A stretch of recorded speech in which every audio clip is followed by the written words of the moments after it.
भाद्रपद महीने की पूर्णिमा तिथि बहुत ही खास होती है क्योंकि इस दिन से उमा महेश्वर व्रत भी किया जाता है और पितृपक्ष यानी कि श्राद्ध भी शुरू हो जाते हैं। भाद्रपद पूर्णिमा के दिन ही सत्यनारायण भगवान की पूजा करके सत्यनारायण भगवान की कथा का पाठ या श्रवण भी करना चाहिए। इस दिन व्रत रखने से भक्तों के जीवन के सारे दुख दूर हो जाते हैं, जीवन में सुख संपत्ति आती है और सत्यनारायण भगवान की कृपा भी होती है। भाद्र पूर्णिमा के शुभ अवसर पर नदी, तालाब या फिर कुंड में स्नान करने से भी विशेष लाभ मिलता है। पूर्णिमा की तिथि को चंद्रमा अपनी 16 कलाओं से परिपूर्ण होता है, इसलिए इस दिन व्रत रखकर रात को चंद्र देवता की विशेष पूजा अर्चना भी की जाती है। भादु पूर्णिमा के दिन भगवान विष्णु के साथ साथ माँ लक्ष्मी जी की पूजा अर्चना भी की जाती है और साथ ही इस दिन भगवान शिव और माँ पार्वती की भी विशेष पूजा की जाती है, क्योंकि इस दिन उमा महेश्वरी भी किया जाता है। इस दिन व्रत रखने से भक्तों को भगवान शिव और माँ पार्वती की कृपा भी प्राप्त होती है। मान्यताओं के अनुसार भगवान विष्णु ने भी देवी लक्ष्मी की प्राप्ति के लिए उमा महेश्वर व्रत रखा था। उमा महेश्वर व्रत के दिन भगवान शिव और माता पार्वती का गंगा जल, सफेद फूल, भांग, धतूरा, बेलपत्र और अखंडित चावल से धूप दीपक जलाकर पूजन किया जाता है। साथ ही इस दिन चंद्र देवता को खीर का भोग लगाकर चंद्र दर्शन करके ही यह व्रत खोला जाता है। आज के इस वीडियो में हम आपको भाद्रपद पूर्णिमा की 2 कथाएं सुनाएंगे। एक भाद्र पूर्णिमा की कथा और दूसरा आप उमा महेश्वरी व्रत की कथा भी सुनेंगे। जो भक्त इस दिन उमा महेश्वर व्रत ना भी करना चाहे, उन्हें इस दिन इस कथा की पढ़ने से विशेष लाभ मिलता है। मत्स्य पुराण में उमा महेश्वर व्रत का उल्लेख किया गया है। मत्स्य पुराण में वर्णित कथा के अनुसार एक बार कैलाश पर्वत से भगवान शंकर के दर्शन करके लौटते समय मार्ग में महर्षि दुर्वासा की भेंट भगवान विष्णु से हुई। महर्षि दुर्वासा को भगवान शंकर के आशीर्वाद स्वरूप एक बिल्व पत्र की माला भेंट की। महर्षि दुर्वासा की भेंट भगवान विष्णु से हुई तो उन्होंने वह माला भगवान विष्णु को दे दी। भगवान विष्णु ने महर्षि दुर्वासा ने मिली उस माला को स्वयं अपने गले में धारण न करके अपने वाहन गरुड़ जी के गले में पहना दिया। यह देखकर महर्षि दुर्वासा को क्रोध आ गया और उन्होंने क्रोध में आकर भगवान विष्णु से कहा कि तुमने मेरे आराध्य भगवान शंकर का अपमान किया है। उनके द्वारा दी गई माला मैंने तुम्हें उपहार स्वरूप दी और तुमने वो माला खुद धारण न करके अपने गरुड़ को पहना दी। यह मेरा और मेरे भगवान शंकर का घोर अपमान है। इसलिए हे श्री हरि, मैं तुम्हें श्राप देता हूँ कि तुम्हारा सारा वैभव नष्ट हो जाएगा। तुम लक्ष्मीहीन हो जाओगे, लक्ष्मी तुम्हारे पास से चली जाएगी, सागर भी तुमसे छीन जाएगा और तुम्हारा शेषनाग भी तुम्हारे कोई मदद नहीं कर पाएगा। महर्षि दुर्वासा से ऐसा श्राप सुनकर भगवान विष्णु ने उस श्राप को स्वीकार किया और फिर बड़े शांत स्वर में उन्होंने महर्षि दुर्वासा से उस श्राप के निवारण का उपाय पूछा। तब महर्षि दुर्वासा ने भगवान विष्णु को उमा महेश्वर व्रत रखने का परामर्श दिया। महर्षि दुर्वासा ने कहा कि उमा महेश्वर व्रत करने से मेरा श्राप के कारण तुम जो कुछ भी होगे वह सब तुम्हें पुनः प्राप्त हो जाएगा।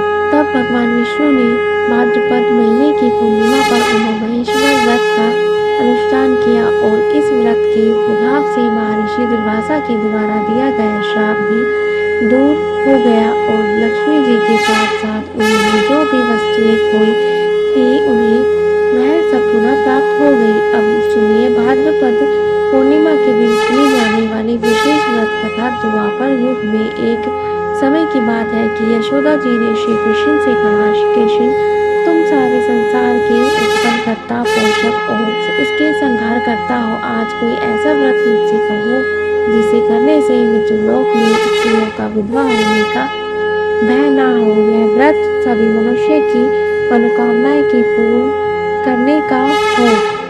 श्री कृष्ण कहते हैं, माता आपने अति सुंदर प्रश्न किया है। मैं अब आपसे ऐसे ही एक व्रत को सविस्तार कहता हूँ। सौभाग्य प्राप्ति के लिए स्त्रियों को 32 पूर्णिमा का व्रत करना चाहिए। इस व्रत के करने स्त्रियों को सौभाग्य संपत्ति की प्राप्ति होती है। यह व्रत अचल सुहाग देने वाला होता है।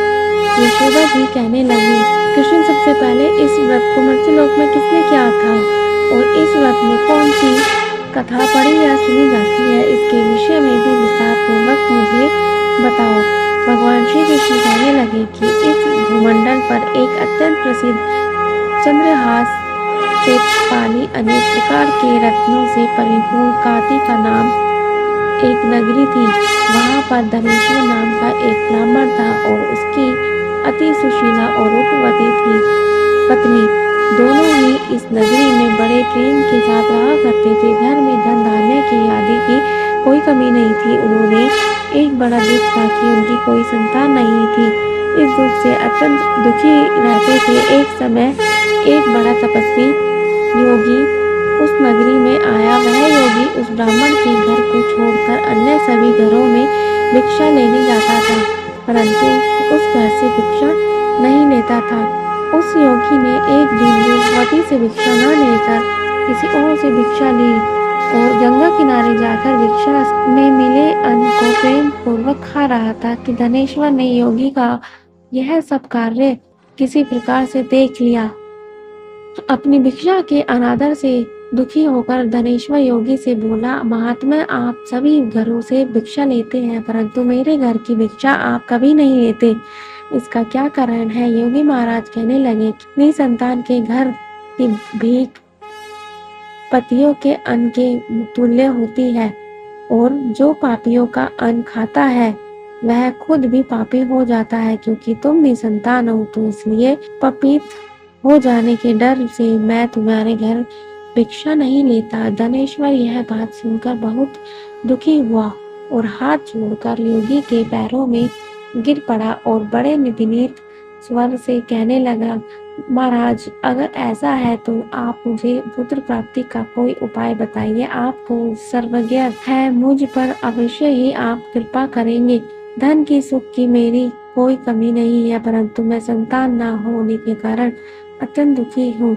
आप मेरे इस दुख को दूर कीजिए क्योंकि आप समर्थवान हैं। ऐसा सुनकर योगी कहने लगे कि ब्राह्मण तुम्हें चंडी देवी की आराधना करो, चंडी देवी को प्रसन्न करो, तब वही तुम्हें पुत्र प्राप्ति का उपाय बताएंगे। घर आकर उसने अपनी पत्नी से सारा वृत्तांत कहा और वह स्वयं तपस्या करने के लिए वन में चला गया। वन में जाकर उसने देवी चंडी और उपवास किया। देवी चंडी 16वें दिन उसके स्वप्न में दर्शन दिया और कहा कि धनेश्वर तेरे पुत्र होगा, परंतु वह 16 वर्ष की आयु में ही मृत्यु को प्राप्त हो जाएगा। अगर तुम दोनों मिलकर 32 पूर्ण मासियों का व्रत विधि विधान से करोगे तो दीर्घ आयु का होगा। तुम्हारे समर्थ हो आटे के उतने दिए बनाकर शिव जी की पूजन करना, परंतु पूर्ण मास के दियों की यह संख्या 32 होनी चाहिए। प्रातः काल में की जाने वाली इस स्थान के पास ही तुम्हें एक आम का वृक्ष दिखाई देना चाहिए। उस पर चढ़कर तुम आम का वह फल तोड़कर शीघ्र अपने घर चले जाना। अपनी पत्नी से सारा वृत्तांत कहना। ऋतु स्नान के बाद वह स्वच्छ होकर भी शंकर जी का ध्यान करके उस फल को खा लेगी, तब शंकर जी की कृपा से उसे गर्भ ठहर जाएगा। जब वह ब्राह्मण प्रातः काल उठा तो उसने उस स्थान के पास ही आम का एक वृक्ष देखा जिस पर एक अत्यंत सुंदर आम का फल था। उस ब्राह्मण ने आम के वृक्ष पर चढ़कर उस फल को तोड़ने के प्रयास किया, परंतु वृक्ष पर कई प्रयास करने के बाद भी वह चढ़ नहीं पाया। तब तो ब्राह्मण की बहुत चिंता हुई।